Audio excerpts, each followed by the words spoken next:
বৃষ্টি। পূর্ব কলকাতায় বৃষ্টি ইতিমধ্যেই শুরু হয়ে গিয়েছে। বৃষ্টির সঙ্গে রয়েছে ঝোড়ো হাওয়া, যেরকমটা পূর্বাভাস দিয়েছিল আলিপুর আবহাওয়া দফতর। কলকাতা হাওড়ায় বৃষ্টি,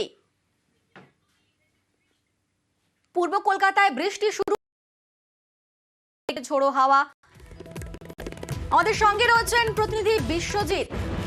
বিশ্বজিৎ, ঠিক কি জানতে পারছো, কিরকমটা বলছে আবহাওয়া দফতর, ঠিক কি আপডেট?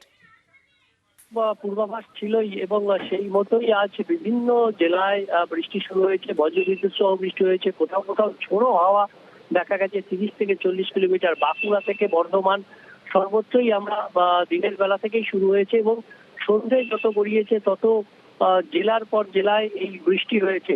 ইতিমধ্যেই সতর্কতা জারি হয়েছে আলিপুর আবহাওয়া দপ্তর থেকে। কলকাতা এবং দক্ষিণ ও উত্তর 24 পরগনা এবং হাওড়া এই জেলাগুলির জন্য আগামী 1 থেকে 2 ঘন্টার মধ্যে বৃষ্টির সম্ভাবনা। বজ্রবিদ্যুৎ সহ বৃষ্টি হবে। কোথাও কোথাও 20 থেকে 30 কিলোমিটার গতিবেগে হালকা ঝোড়ো বাতাস বইবে। তার সঙ্গে বজ্রবিদ্যুৎ সহ বৃষ্টি অর্থাৎ বজ্রপাতের আশঙ্কাও থাকছে।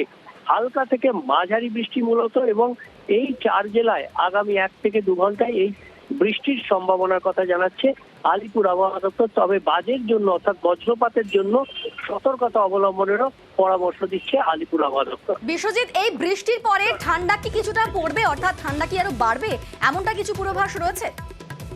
দেখো, সেই রকম একদম জাঁকিয়ে শীত বা জমিয়ে শীতের আমেজ আবার ফিরবে এমনটা নয়, তবে সামান্য অর্থাৎ 1 থেকে 2 ডিগ্রি তাপমাত্রা কমতে পারে। অর্থাৎ যে তাপমাত্রা এখন চলছে সেই তাপমাত্রা থেকে সামান্য তাপমাত্রা কমতে পারে, তবে সেই তাপমাত্রাও 2-1 দিনের জন্য। তারপরেই আবার তাপমাত্রা এই 2-3 ডিগ্রি তাপমাত্রা আবার বেড়ে যাবে, আবার স্বাভাবিকের ওপরে থাকবে তাপমাত্রা।